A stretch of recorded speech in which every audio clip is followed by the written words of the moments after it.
വലിയൊരു negative news കൊണ്ട് start ചെയ്യാൻ പോകുന്ന വീക്കാണ് നമ്മുടെ മുന്നിലേക്ക് വരുന്നത്. നിങ്ങൾക്കറിയാം US ഇറാൻ വാർ എന്നുള്ളത് സ്റ്റോക്ക് മാർക്കറ്റ് ക്രാഷ് ആകുമെന്നും ഗോൾഡിന്റെ പ്രൈസിൽ വലിയൊരു മൂവ് ഉണ്ടാകുമെന്നും അങ്ങനെ പല രീതിയിലുള്ള ന്യൂസ് സോഷ്യൽ മീഡിയയിൽ വരുന്നുണ്ട്. ബ്ലൈൻഡ് ആയിട്ട് ഒരു പൊസിഷൻ കയറുന്നതിന് മുമ്പ് ടെക്നിക്കൽ അനാലിസിസ് വെച്ചിട്ട് എന്തൊക്കെയാണ് ശ്രദ്ധിക്കേണ്ടത് എന്നുള്ളതാണ് ഈ വീഡിയോയിൽ പറയുന്നത്. തീർച്ചയായിട്ടും വീഡിയോ മുഴുവനായിട്ടും കാണുക, ഡീറ്റെയിൽസ് പറയാം. ആദ്യമായി ശ്രദ്ധിക്കേണ്ടത് ഇന്ത്യ വിക്സിനെ തന്നെയാണ്.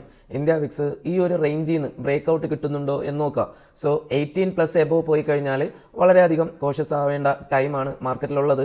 സോ അത് ആദ്യമായിട്ട് തന്നെ അത് നോക്കുക, അതിനെ ഐഡന്റിഫൈ ചെയ്ത് വെക്കുക. നിഫ്റ്റിയിലേക്ക് നോക്കുകയാണെങ്കിൽ നിഫ്റ്റി നല്ലൊരു റേഞ്ച് ബൗണ്ട് ഏരിയയിലായിരുന്നു മൂവ് ചെയ്തുകൊണ്ടിരുന്നത്. ആൻഡ് ലാസ്റ്റ് ഫ്രൈഡേ നമുക്ക് ഡൗൺ സൈഡ് ആയിട്ട് ഒരു ക്ലോസും കൂടി കിട്ടി. സോ ലാസ്റ്റ് വീഡിയോയിൽ ഞാൻ പറഞ്ഞിരുന്നു ഇതിന്റെ താഴെ എന്നുള്ളത് ലിക്വിഡിറ്റി ഏരിയ ആണ്, അതിന്റെ താഴേക്ക് വന്നാൽ വളരെയധികം ശ്രദ്ധിച്ച് ട്രേഡ് എടുക്കുക എന്നുള്ളത്. സോ നമുക്ക് ഈ ഒരു ക്ലോസിംഗ് കിട്ടിയിട്ടുണ്ട്.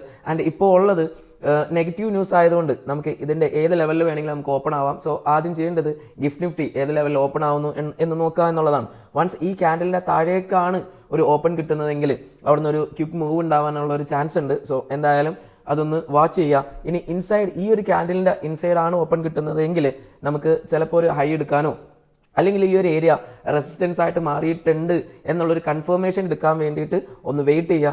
സോ എന്തായാലും മൺഡേ നമുക്ക് ഇതിന് ശേഷം വരുന്ന ഒരു ക്യാൻഡിൽ ഏത് ടൈപ്പ് ഓഫ് ക്യാൻഡിൽ ആയിരിക്കും എന്ന് മനസ്സിലാക്കിയതിന് ശേഷം മാത്രം നിങ്ങൾ ഇവിടെ നിന്ന് ഒരു പൊസിഷൻ എടുക്കുന്നതായിരിക്കും ഒരു നല്ലൊരു ഓപ്ഷൻ. വരും ദിവസങ്ങളിൽ വളരെ ശ്രദ്ധിച്ചുകൊണ്ട് മാത്രം ട്രേഡ് ചെയ്യാൻ ശ്രമിക്കുക. ഏതൊക്കെ സെക്ടേഴ്സ് ആണ് ഇതിന്റെ ഒരു ഇമ്പാക്ട് ഉണ്ടാവുക എന്നുള്ളത് ടെലിഗ്രാം ചാനൽ ഷെയർ ചെയ്തേക്കാം. തീർച്ചയായിട്ടും ടെലിഗ്രാം ചാനൽ ഫോളോ ചെയ്യുക. മാർക്കറ്റ് ഏത് ഡയറക്ഷനിലേക്ക് മൂവ് ചെയ്താലും യുദ്ധങ്ങൾ തരുന്നത് നഷ്ടങ്ങൾ മാത്രമായിരിക്കും. എത്രയും പെട്ടെന്ന് എല്ലാം അവസാനിക്കട്ടെ എന്ന് ആഗ്രഹിക്കാം, പ്രാർത്ഥിക്കാം. അടുത്ത വീഡിയോയിൽ കാണാം. Thanks for watching this video.